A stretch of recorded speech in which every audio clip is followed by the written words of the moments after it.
Okay, everyone, it's so good to be able to talk with you today, and I'm going to be talking about defying the odds, but also that when you have things that you want to do and you're on the verge of accomplishing something, that there will be from time to time disruptions.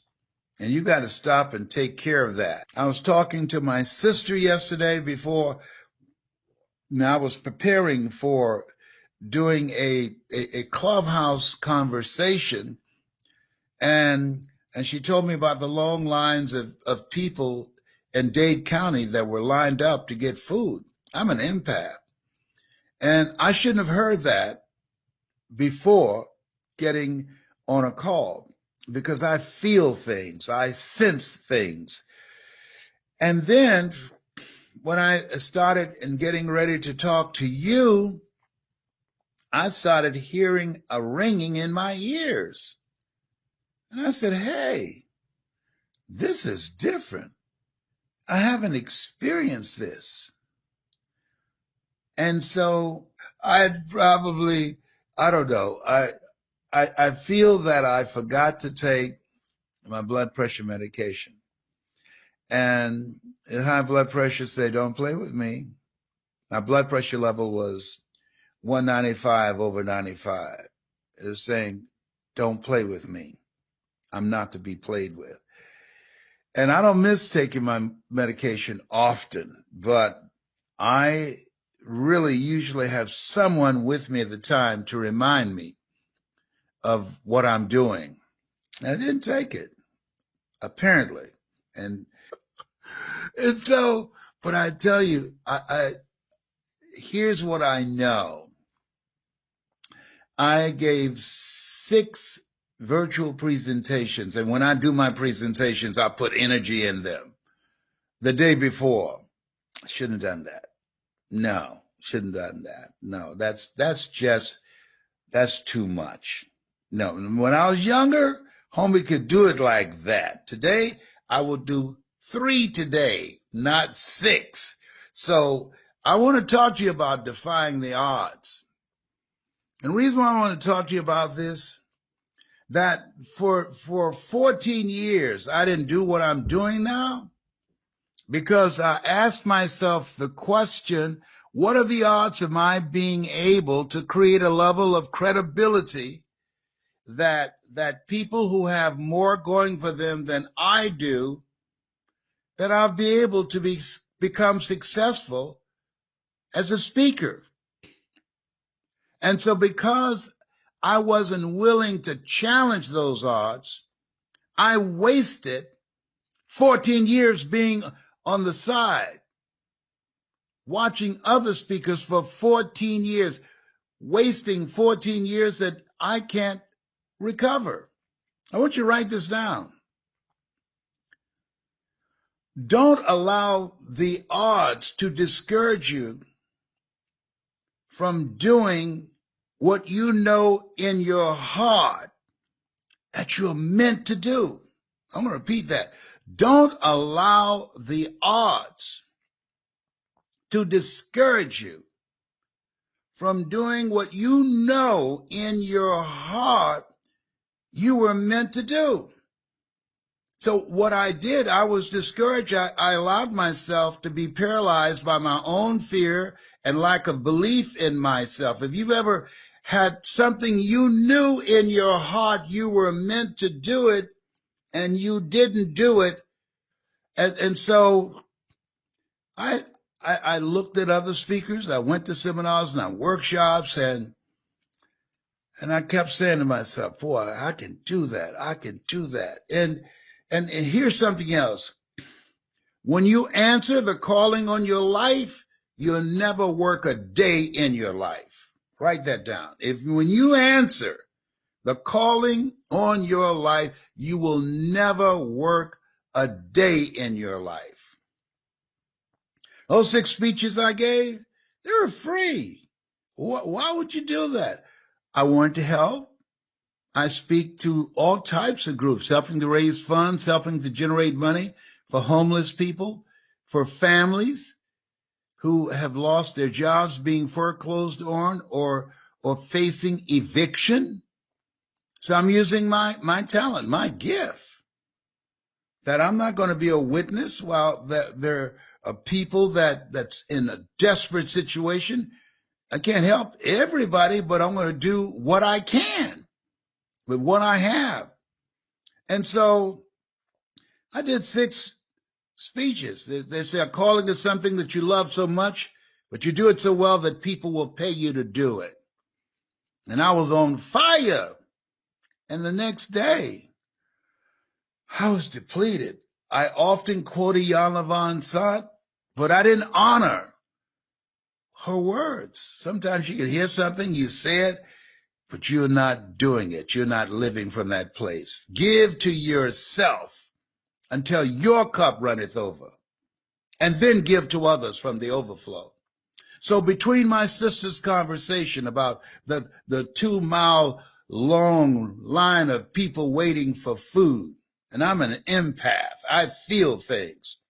And then in addition to that, comforting a friend, a longtime friend, her daughter who's now grown, and she was cremated. And she talked to me and I talked to her. And I had to lift her spirits and not let her know that I was hurting too. Have you ever had to be there for somebody when they lost someone that they love and you loved them too? You were hurting and you were not allowed to hurt at that time. But here's what I did as I was relaxing and thinking and getting my strength back. I said, okay, I got to monitor myself. I've got to pour more into myself. Iyanla Vanzant was right. Give to yourself until your cup runneth over, and then give to others from the overflow. Well, look, I not only did I gave away the cup, the overflow. I gave away everything. I'm a person, if I do something, I'm all in. Are you that kind of person? There's no in between for me. That's why I don't drink. I remember my mother used to sell moonshine and homebrew. And one day, Mr. Gent, I'll never forget, I know he's gone. He put down a glass of moonshine. We used to sell them for a quarter. And Boo and Wesley and I saw this glass of moonshine. Mr. Gent passed out on the floor. So, you know, kids, how, you know, we used to find cigarette butts and we would complete smoking them. We'll tell you that will tell you about why I don't smoke too. And so Boo took a sip of the moonshine. Now this is pure alcohol.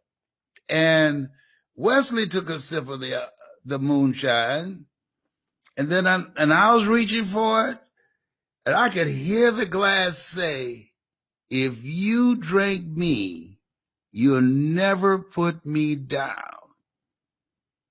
And Boo said, go ahead, take your sip. I said, Boo, it said if I drink it, I'll never put it down. He said, hey, give it to me. So he took it out of my hand.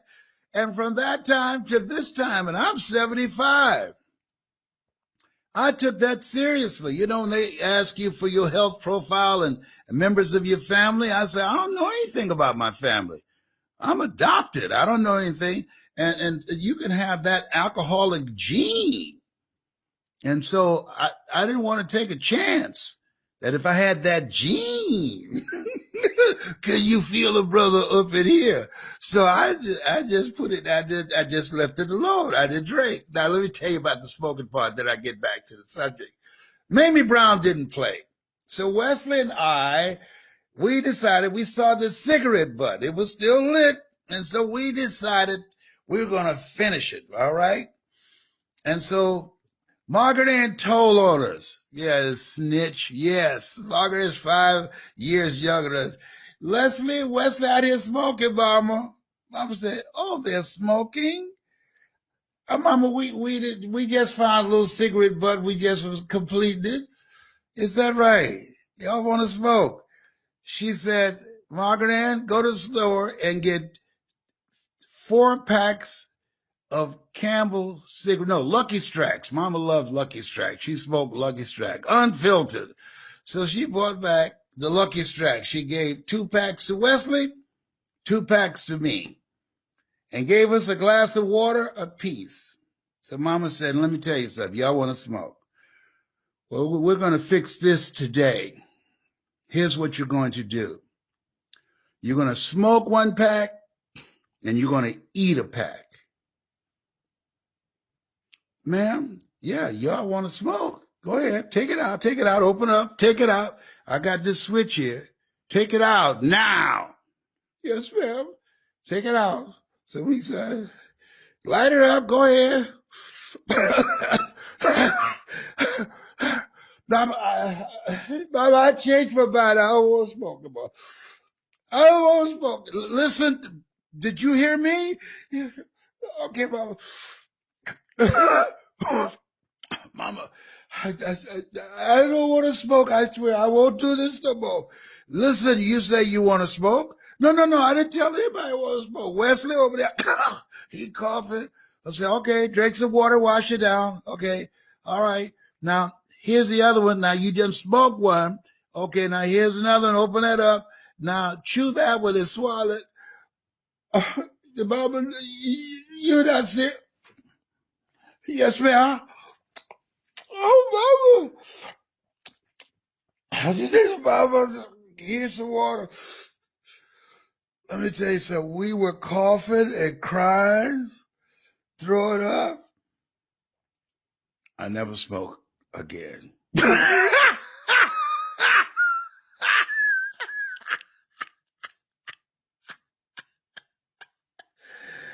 I never drink again. You talk about AA. No, I ain't gonna do it. Ain't gonna do it. Ain't gonna do it. That's my AA.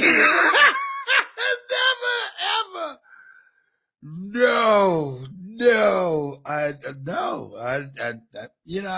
own 3 nightclubs in Columbus, Ohio, the Jamaica, the Club Utopia. No. Been around alcohol and cigarettes all my life. I never smoked or drank. Baby Brown, you know what they would call that child abuse today. Mama was a trip. How did you go there? I don't know. Tyrone,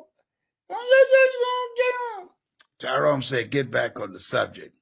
So listen, when there's something that you want to do, that you know in your heart that you're meant to do, don't focus on the odds. Don't focus on why you can't do it. No. Focus on why you will do it. That's what you want to focus on. You want to put more energy on why you will do it and can do it than you're not being able to do it or the things that you're having working against you. So what I had working against me was my mind. All of us are 6 inches, that's the ear, that's another ear, from success. If it's in your heart and you feel you were meant to do this, don't allow the odds to discourage you. As I did, I don't have a PhD, I don't have an MBA. And I saw people and know people now have more degrees than I can shake a stick out of. I got a friend of mine named Deidre. I won't tell her name. She has at least 15 degrees of all kinds. I know she's going to beat me up. No. You got people who they go get degree after degree. She's brilliant. And they just career school people. They just go, I can't finish anything. I failed the Army test. You got to be dumb. If you fail the Army test, okay. They told me, I said, can I take it again? Because my twin brother and I had never been separated. And they called his name, said he passed. I said, but you failed. I said, but can I take it again? Your score's so bad. No, you just go now. I'm not a person. I'm not a test person, okay? I'm a verbal person. I get things verbally. But when there's something that's in your heart, there's something that you know, you can't explain it. It's not logical, it's not practical, and it's not realistic. Write this down. Become unreasonable. See, right now, here's what we know. Life is fragile. It's fragile. And so you could be here today, gone today. Yesterday I was scared. Hey, what's going on? Lord, don't take me out now, because we don't know. And so as we live life intentionally, maximizing the time. I was reading a quote, and nobody, I don't know if you got this quote. I was sharing it with a friend of mine, and she just laughed at me at this quote. I'm not going to tell you her name is Celeste Johnson. She just laughed at me. I said, Les, don't you think that's deep? And she just laughed. She said, you know what? No, I don't think it's deep. And she just laughed at me, but I thought it was deep. And where's the quote? Well, here, let me give it to you. Here's the quote. The quote is, when we have two lives, and when you discover the other life, you will only have one life. Now, what does that mean to you? Let me share what that meant to me. That the life that I was living before I started speaking, answering the call on my life, that was one life. I was living a misplaced life. I was living a life that was not me. I was living a life that life had given me. I remember seeing a movie called The Truman Story. Everybody's life was fictitious except his, and it was a large studio like a city. And when he discovered it, he wanted to leave there. And somebody said, will he leave? And the person who created this scenario said, no. That's why not? And he said, and this was worth the movie, most people accept the life that they have been given.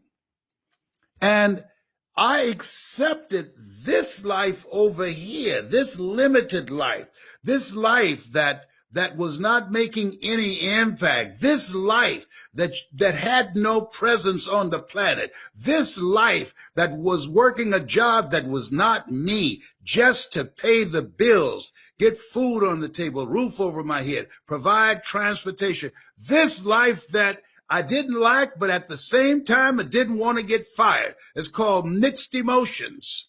Seeing someone you hate drive off a cliff in your car. You're glad they're gone, but not in your car.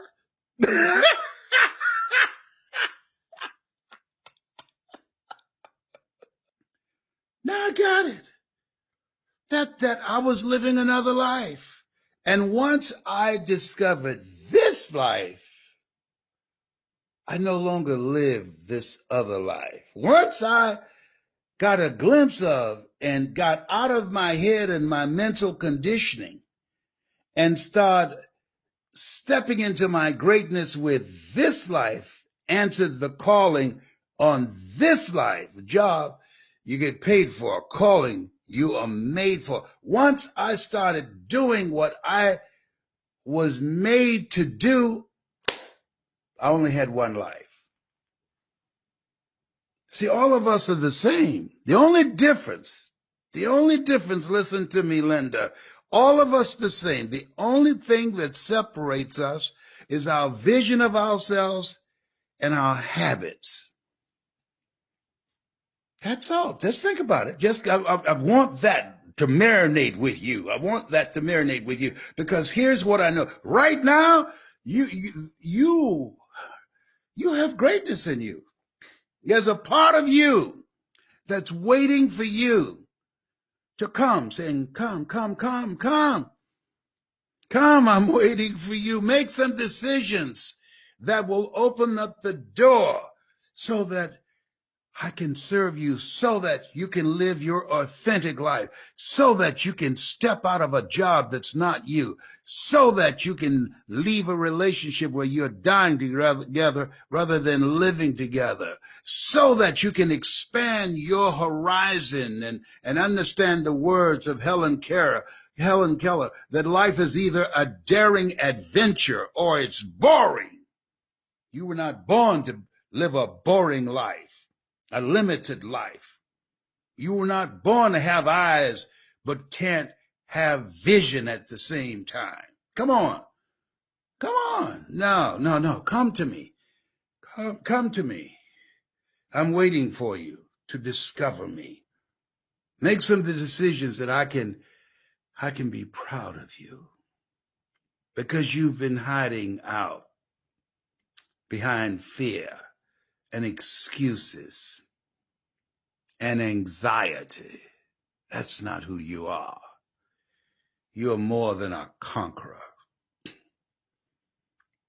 When the odds are before you, don't let the odds discourage you from doing what you know you are meant to be and to do. You know that in your heart. You can't prove it. It's not logical. It's not practical. It's not realistic. Write this down. Become unreasonable. People say life is short and unpredictable. No, life isn't short. It's just too many people take too long to start living on their terms. 14 years wasted. Can't get that back. But I'm living the life that I'm supposed to live, and I'm embarrassed. I took so long.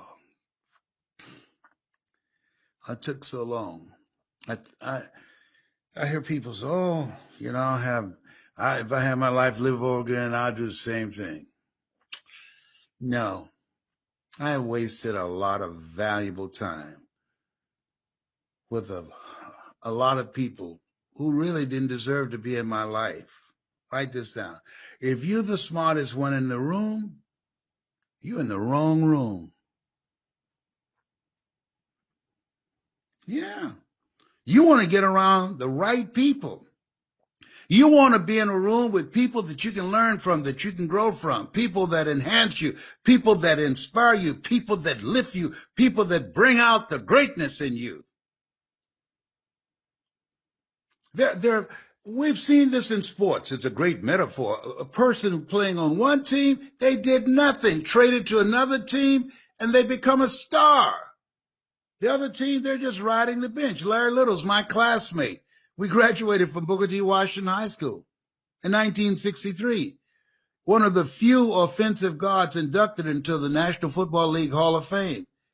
He was traded from San Diego for just a minuscule amount of money and sent to the Miami Dolphins. And boy, when he got with that team and blocking for Mercury, let me share something with you. Larry, he could take a line out. When the San Diego Chargers traded him off, they had no idea. They just traded greatness. And sometimes you could be in the wrong city. Sometimes you can be in the wrong relationship.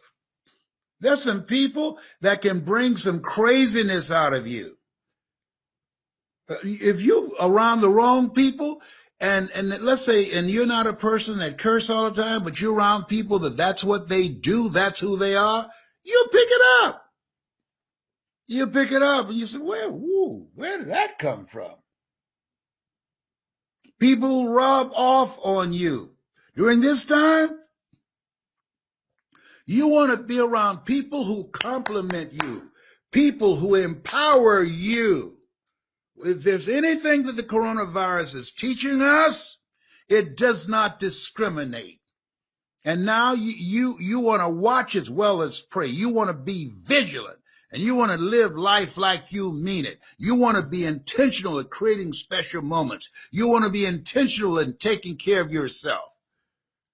They didn't have to worry about me missing my blood pressure medication. No. And I've got a strategy. What's your plan for being here? I got a strategy. They haven't talked to me about a strategy of getting off my medication. Why? Because it's not their job. It's not their responsibility. The pills pay the bills. Cut it out, burn it out, or drug it out. It's my responsibility. It's my body. No, I'm going to come up with a plan of action to lose this weight. I'm going to come up with a plan of action to exercise on a regular basis. I'm going to come up with a plan of action to be peaceful and create a drama-free zone. I'm going to eat to live, not live to eat. I'm doing that. I'm taking responsibility for my life so I can die young at an old age. I don't hang around old people.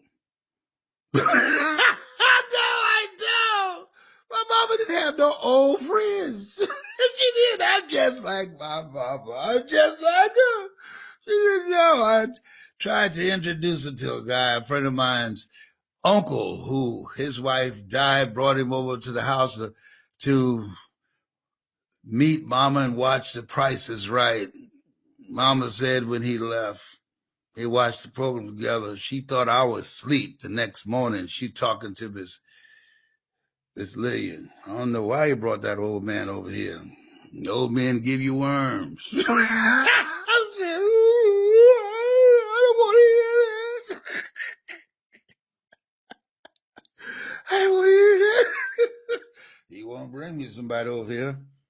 A boy that was cutting that grass the other day, he's 35. Yeah, I could work with that. You ever heard a conversation that you didn't want to hear? I didn't want to hear that. That's what's wrong with you. I don't know. I just want to make you feel good. There's so much drama, so much sadness, so many tragedies going on. I just want you to feel good. That's all I'm trying to do.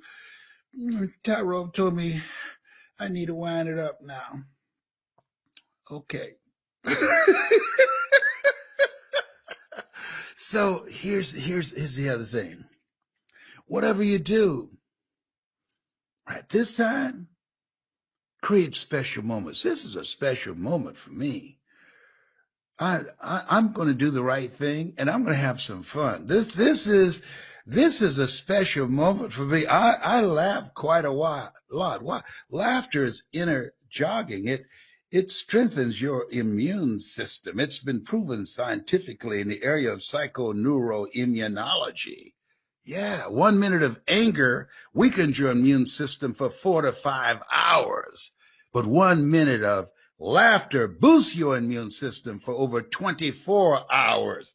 After watching me, you're not going to get sick for 30 years.